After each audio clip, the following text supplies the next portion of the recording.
We'll start up here in the front. It has a hookup light for hooking up at nighttime. We have our up and down button for taking it on or off the vehicle. We have one 12-volt battery on the front of the unit. Two 30-pound propane cylinders that are full except for what we use to service the trailer. The auto regulator is pointed towards that bottle over there, which indicates it's green on the inside. As soon as that bottle would happen to come up empty, it's going to turn red inside the eye, indicating that the bottle it's pointed to is empty. If the cylinder on this side is already open, it's still going to show you red inside the eye that the cylinder it's pointed to is empty, but it'll automatically pick up from this side over here so you don't lose your gas service in the middle of the night. There is a manual way to come through the top of the tongue jack to manually crank it up or down. For any reason it won't work on its own. It does have a 7-way holder on the side that keeps your 7-way up off the ground from getting corroded, and your 2 sets of chains. Also has the hook for the breakaway cable on it. There is 2 tabs on the bottom of the gas bottle cover. There is a bungee cord on the right hand side of the jack that goes underneath the metal rack to hold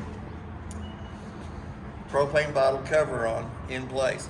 It also has the quick disconnect up on top so that you don't have to take the bottle cover off every time that you want to get in and out of the unit to turn the cylinders on or off.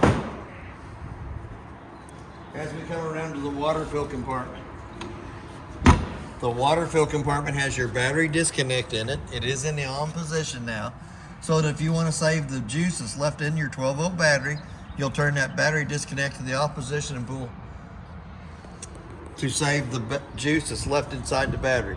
Right above that is your digital solar panel readout. It has 1 solar panel up on top of the unit.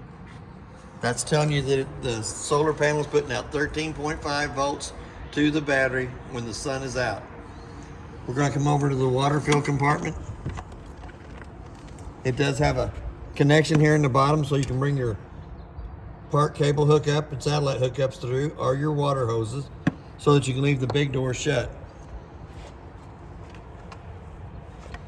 It does have an outside shower with a quick disconnect hose that clicks right in the center of it like an air hose does, that gives you hot and cold running water on this side.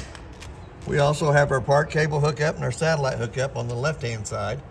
The right hand side, there is a button for the water pump so that when you're winterizing the unit, you can turn the pump on from outside out here instead of having to run inside the front door to do it. There is valveology right down below that. You have a powerful tank fill with the valves turned in that position. When you hook to the city water connect, it will fill the fresh tank underneath the unit if the valves are turned just like this. For dry camping, we're going to go to the top left hand side, which once the tank's full, you can be able to turn the water pump on and it will pull water from the fresh tank to all the faucets on the inside of the unit. The center one is your valveology for the city water connect, that you hook your white water hose to the right connection here on the left hand side with a water regulator on it. Turn water pressure onto the hose, and then you'll have water going to all the sinks and toilet inside the unit. We have a winterizing connection over here for winterizing of the unit. Same little hose hooks to this right here, goes into a gallon of antifreeze. Turn the pump on from outside out here and it will push antifreeze through the whole water system on the unit. The red valve is the bypass on the back of the hot water heater. As you notice, it is in the up position on all the other connections except for that one. So that does not allow antifreeze to go into the hot water heater when you're winterizing. Siphon down here at the bottom to sanitize the tanks. Black valve on the right hand side is your black tank flush only. So when you're dumping your holding tanks, you can hook a water hose and regulator to this side over here, turn water pressure onto it, and it will clean out the inside of the black tank only. The smart RV reading over here to the side for in command has a plug wiring harness up here, but does not have the panel inside of it. You put the hose right back in there. Does have a magnet for holding the door up so that while you're using it. Does have the hole in the bottom of the compartment so you can leave the big compartment door shut while in use. outside of the hot water heater is next. It does have an electrical switch on the lower left-hand corner for the electric side of the hot water heater. The gas side of the hot water heater is going to be on the inside on your monitor panel. You'll want to make sure that you pop this pop-off valve to have water coming out of the top of it before you turn it on either source of heat, electric or gas. It also has an anode rod down in the bottom. That is the drain plug for the hot water heater. It is also to draw all the impurities out of the water to that rod, eats up that rod instead of eating up the inside of the tank. Anytime the steel rod in the center is showing, it's time to replace it. But that is where you'll drain the hot water heater for winterizing and in between long trips.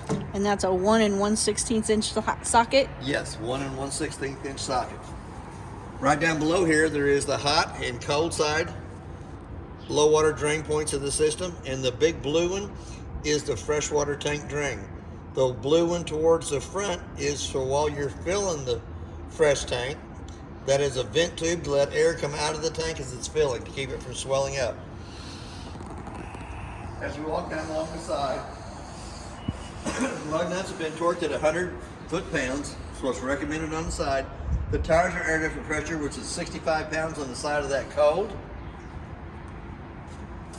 We have a hookup light for hooking up your termination valves at nighttime. The gray 2-inch valve in the front is your kitchen sink, bathroom sink, and your shower water. The 3-inch black valve in the back is the toilet water only. It is a 50 amp service, so it goes on, makes a quarter of a turn, tighten up the black knob, has 2 blue lights on the other end of the cord, indicating that it has 110 coming through both sides of it. There is also another solar prep on the outside out here. It is prepped for a extendable ladder up top. It is also prepped for a Voyager backup camera. We have a spare tire on the back of the unit that's not been torqued on, it's been put on with a wrench, but it is up to pressure, 65 pounds on the side of the tire cold. Also has the little receiver in the back. There is an electric switch on either side to run the stabilizer jacks up and down. When you're running them down, sometimes one jack will come down before the other. Once it hits the ground, it waits till the other one comes down, and then you put a little even pressure on both sides. It does have a lid to cover over the top of that. There is a manual way to crank those jacks up or down for any reason they won't work off the switch. It is on the off door side, and it takes a slotted brass handle in the front compartment. Here again, we got the outside grill set up. The griddle's up here at the top. The grill slaps into place right here. It has 2 valves on the gas line coming from the frame of the trailer that have to be in line with the gas line coming to the appliance for it to work. Sometimes you have to turn it on the gas side, let it sit for a minute till it pulls gas up to the burn chamber, turn it back off, click it back on the second time. As you can see, it discolored the bar in the center. Here's the paperwork for the unit. We'll set it right there. And it also has a table that sits off to the side that clips onto the side of the bracket just like the griddle holder does. Comes up, fits over the top corners, leans down against it. Now there is also a gas connection on the back side of the trailer right behind the slide room, behind the back axle. There's no holders or nothing for the griddle or the stove top or the table that sits off to the side. But there is a 110 outlet underneath the tabletop here to plug a TV into. You have the park cable hookup or satellite hookup on the outside here. The TV from inside will come out, slides right down into this bracket here. We have the 2 outside speakers. I'll show you more about that on the stereo when we get to the inside. The vent right above it is for the stove top for the range. For it to pull smoke from the inside of the trailer to the out, the 2 tabs have to be lifted up on the outside out here. Allows the flapper to flap back and forth, but while it's in travel, you'll want to make sure that that's pushed back down in place. The next one is the outside of the furnace. Sucks cold air in the top, hot air out the bottom. I always suggest putting the mud diaper screen over the outside of the furnace for the simple fact the screen's less than 20 bucks. It's $145 an hour for every hour that we have to take the furnace out to clean the mud diapers out of it. There is an outside refrigerator. Controls for it are in the upper right hand corner. As you can see, it's good and cold. It does have a little ice cube tray inside there for cocktails. Close that door right back up. It does have a tabletop up above it. Little clipper here for putting stuff inside the frying pan. On the glass stovetop itself, it has an on and off button that you can turn on and off. Hit your flame button, shows you it heats up to 18 degrees. Hit that little button, turn it right back off. Put water in the pan this morning, turned it on. Within a minute's time, that water was boiling in that pan. If you take the pan off, it's not hot to the touch of your hand, but when the pan goes on, it is. Yeah, these induction burgers are pretty Warm on the bottom already, so I'm gonna turn it upside down and put it back up to the tabletop. Does slide right back inside of itself, and then the top slides right back inside underneath the refrigerator. We're gonna step right on past that for now. Does have a magnet to hold the door open. We're gonna come up to the front compartment. Does have an electric switch here in the front for the stabilizer jacks on the front. Does have a magnet to hold the door up. Does have a cover for the outside griddle and table. Slotted handle here. Does the 2 stabilizer jacks on either side. This one up here at the front does the tongue jack coming down through the center. Also goes down underneath the blue light on the front of the door and will manually crank the slide room in or out. For any reason it won't work off the switch on the inside, there is a manual way to do the slide room. Little black button here turns the blue lights on underneath the steps and the 2 strips up on top. Does have a motion sensor light, so you can turn it to where it'll come on when you open the compartment. Turn it the opposite way, it stays on 24/7. We're gonna go right back to the front door. We're gonna open the door fully extended. Little blue handle on the left-hand side of the steps. Loosens the steps from the door frame. Little handle in the center pulls it out. Does have a push button underneath each one of the legs. 15 to 18 slots in the bottom of the legs for adjustment. The main thing, once the step comes out, comes down into place, it has to lay flat in the threshold so that the front door fits over the top of it properly without dragging. To achieve that, you push the little buttons underneath each one of the legs and adjust accordingly. We're going to go up inside the unit. It does have a working fire extinguisher on the left-hand side as we step in. We're going to go down to the very bottom button and run the slide room out. On the slide room, it's good to make sure there's not a tree or a vehicle pulled up along that side there, or that the unit behind you is too close as it runs itself out.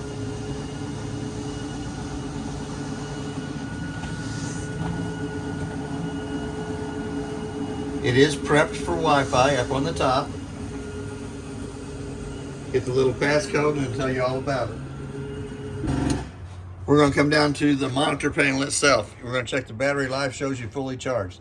That's not really accurate. To get an accurate reading of the battery, you need to have the 110 line unplugged and then push the button for the battery. Freshwater tank's going to show you that it's got 2/3 of a tank of water left in it. Black tank, which is your toilet tank, shows you that it's empty. And gray tank 1 shows you that it's empty. The auxiliary tank and the gray tank 2 are not available on this unit. They do not have them on it. They keep the same monitor panel for all of them. The little green post-it note down here will tell you exactly what the tank is, and it tells you that the auxiliary and gray 2 are not available. We're going to go ahead and we're going to run this awning out as far out as we can get it up towards the next trailer. I think it'll come just above that slide room on that side over there.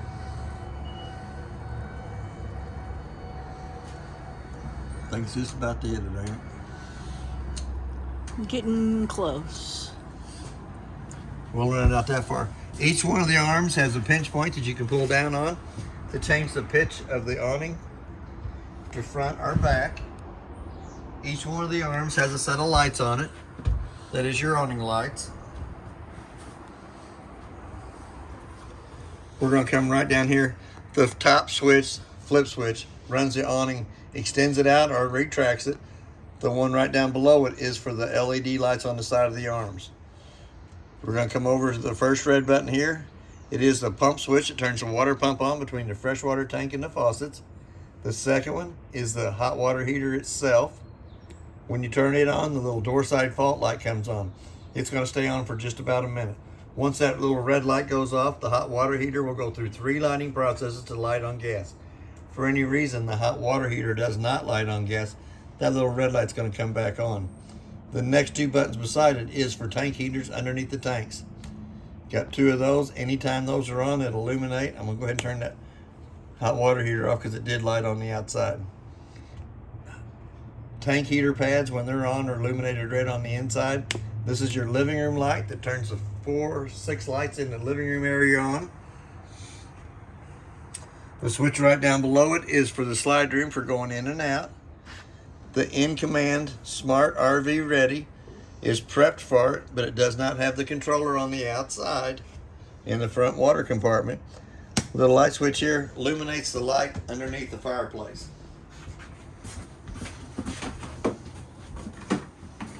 As we come around, there is the 3 remotes. The bigger one is for the TV. We're going to go ahead and turn it on. It is a smart TV, so it'll go through its little process of turning itself on. But I think yesterday we got 42 channels on the TV working off the antenna on top and the power booster inside the building here. Let it do its little thing. The middle size remote is for the stereo to turn it on and off. As it comes on and off, it has A and B. A is your auditorium inside, B is your outside speakers. It will also play a DVD between the stereo and TV. Now we got to tell it to go over to the TV area. TV live, hit the center.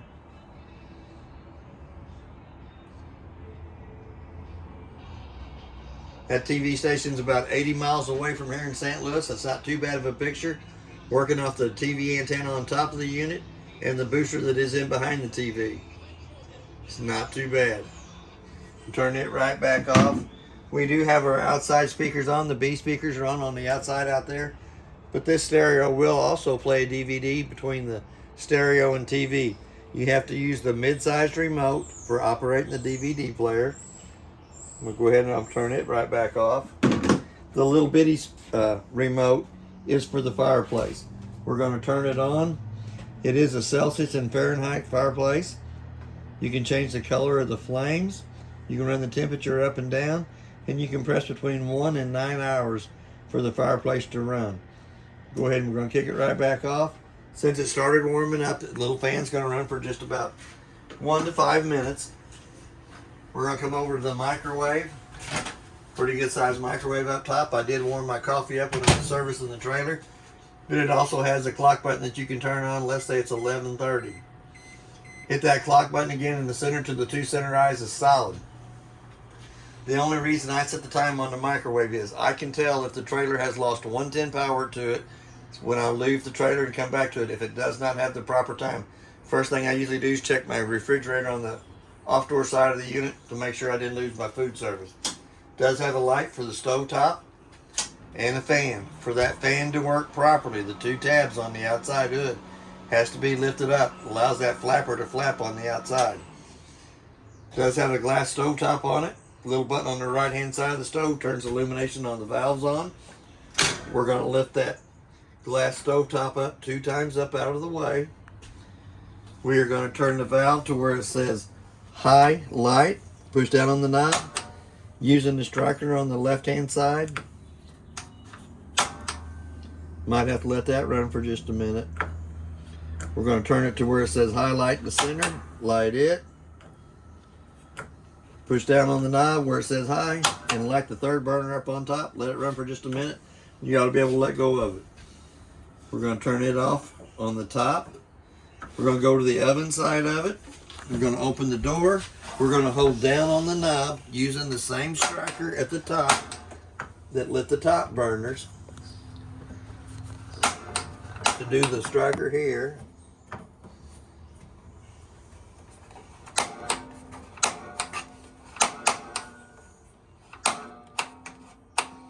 Light the pilot on the oven, let it run for just about a minute. To heat the thermocoupler up right above it. Once it heats the thermocoupler up above it, dial it up to the temperature you want.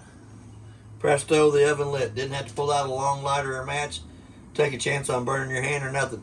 Works off the same striker on the left-hand side as the 3 burners up on top. Does give you a light inside the oven too. Has a 110 outlet between the kitchen sink and the stove that is protected by the GFCI outlet. There is 2 sets of keys for the trailer. Purple key does the lock and deadbolt on the front door. The gray key does all your outside compartments. 2 keys are there. Most important piece of paper in the unit. For any reason, one of the appliances quits working, it is an appliance information sheet. It gives you the manufacturer of the appliance, model and serial number of the appliances that's inside the unit. All the rest of the paperwork on the inside of the unit is inside this brown bag. It's pretty handy to look through, read up on. Do have a second drawer down at the bottom. The 2 lights above the sink have to be turned on by hand. They have a little push button in the center of those that turns them on and off. Pretty good sized cabinet space down below it. Also has our carbon monoxide LP detector right down below that. That gives you them little annoying little whistles.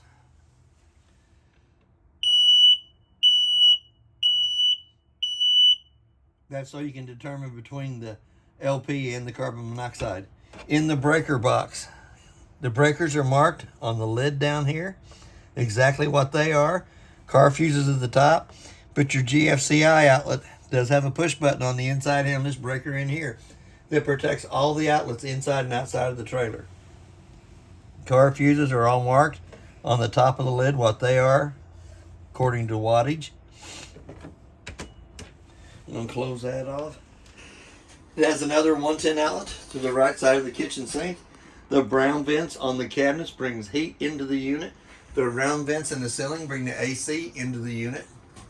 We also have a smoke detector between the kitchen and bathroom. We're going to come down to the thermostat. We're going to turn it on. It gives you your fan speeds, low and high. Hit that mode button one more time for the AC. You'll dial your temperature down for it.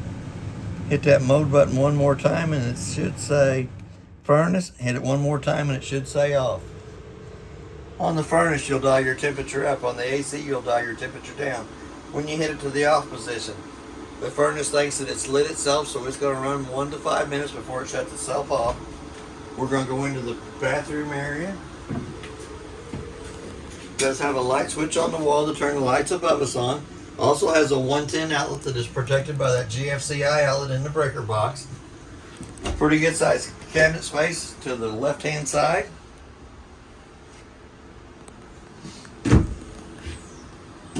On the toilet, it has a single foot flush on the right hand side. You push halfway down, fills with water. Push all the way down, fills and dumps. It is indicated on the back of the lid. It does have a brown vent on the cabinet inside here to bring heat into the bathroom area. Also has a round vent up in the ceiling to bring AC into here. The tub can also be, shower stall can also be used as a small tub for infants. You do have your hot water on the left side, cold water on the right side of all your faucets. We're going to pull this knob down. We're going to crank this vent open.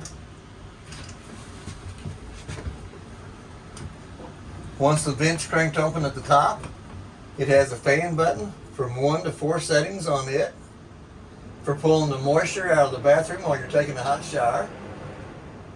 There's the first setting, second setting, third setting, and the fourth setting.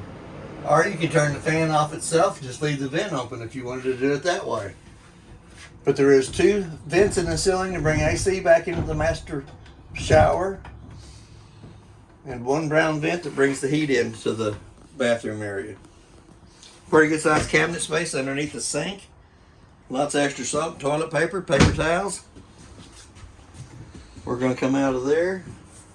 We're going to go over to the refrigerator. We're going to open it from the right hand side. 2 controls in it, one at the top for the freezer section of it, and then it has a control panel down here at the bottom with 1 to 5 settings on it for the bottom. But you want to freeze stuff in the top but not freeze it in the bottom. It does have a set button off to the side that turns it on and off.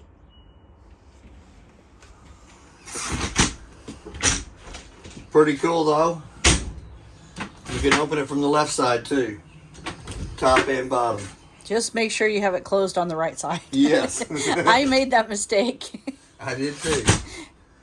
I think it's pretty neat, either if you're a lefty or a righty, either way you can open the refrigerator door. It is really cool. Pretty good sized cabinet on the side of that for snacks. Snacks. And I like snacks. Me too. The two lights above the recliners have to be turned on by hand. They have a little push button on either side.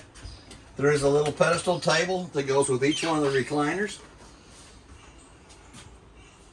We also have a USB port on either side and a light button on, light button off, and a USB port right above it. There is also a cell phone charger, dead center between the two recliners. Pretty good sized console for putting them remotes into if you wanted to do that. Does have a little pull handle on either side of the outside of the recliners for opening them up.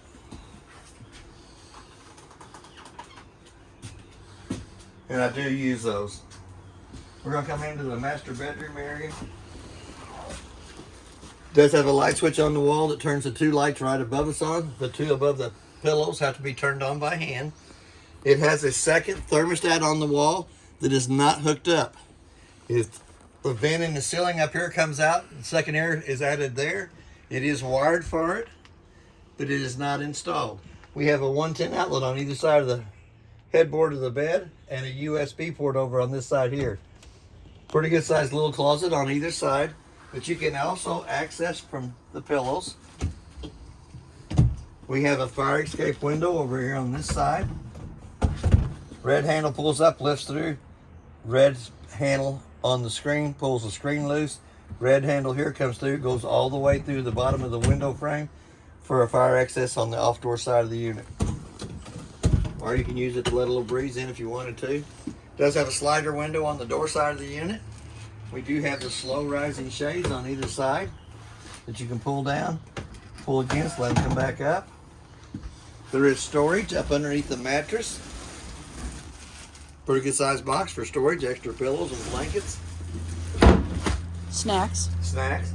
Does have the two round vents in the ceiling that pulls AC into the master bedroom area from the living room AC. Or when you add the second air to it through the vent in the top, you can get one of those that's hand controlled that lets all the cold air come right down into the bedroom area. It all depends on how you want to use it. It does have sliding doors on either side of the master bedroom for privacy between the living room and the master bedroom.